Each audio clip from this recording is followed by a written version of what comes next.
So you're wondering why your child will sleep through the night for somebody else, but not for you? It happens a lot, more than you must know. It's crazy really, because you think, well, you know, I put my child to bed with the same routine every night, but they just don't sleep through the night when I'm there. But they go away to grandma's house for the night and they sleep through. Or they have a babysitter and they sleep through. Something's, you know, what is it? Why me? The person looking after them does the exact same thing I do. What's going on? This is so common, it really is. And the truth is your child is possibly feeling, well, a couple of things. They're feeling more confident and comfortable around you.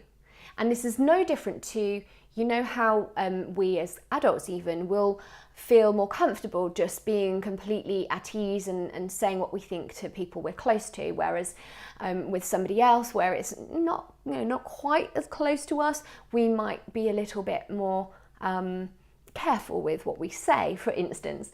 It's no different in a child's behaviour. They feel comfortable enough to just express everything with you, but then when they're with somebody else, they're aware that there's somebody else looking after them and they just feel a little bit less inclined to do those things. So there's an element of that. There's also the fact that they get something from you that they just don't get from anybody else. And you might say, no, honestly, I'm not giving more cuddles than anyone else. I'm not giving in to them when no one else does. I promise I'm not. That's not what I'm saying. You can be doing all the same stuff, but it's just because it's you. And you might think, oh great, I can't do anything about that. And you can't really do anything about that.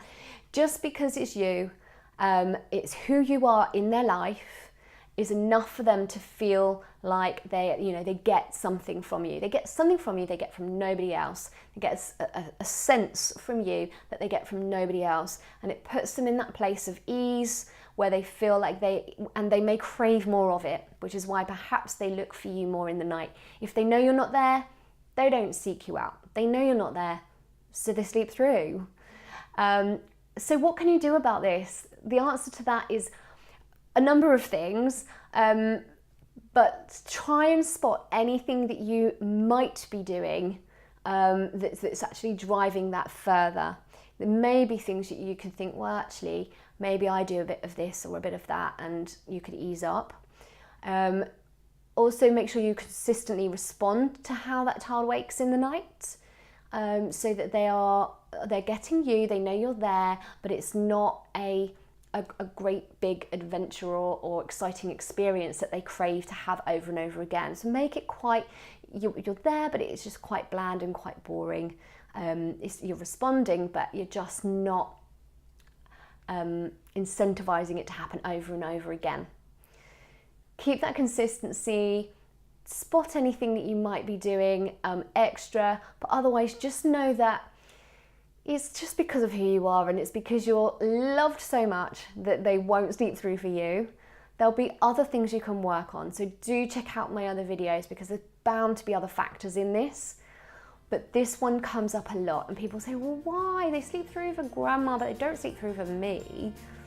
If you need an extra, if they need a catch up, send them to grandma's, have a little break. But just know that it will pass. It's lovely that you have that connection with your child.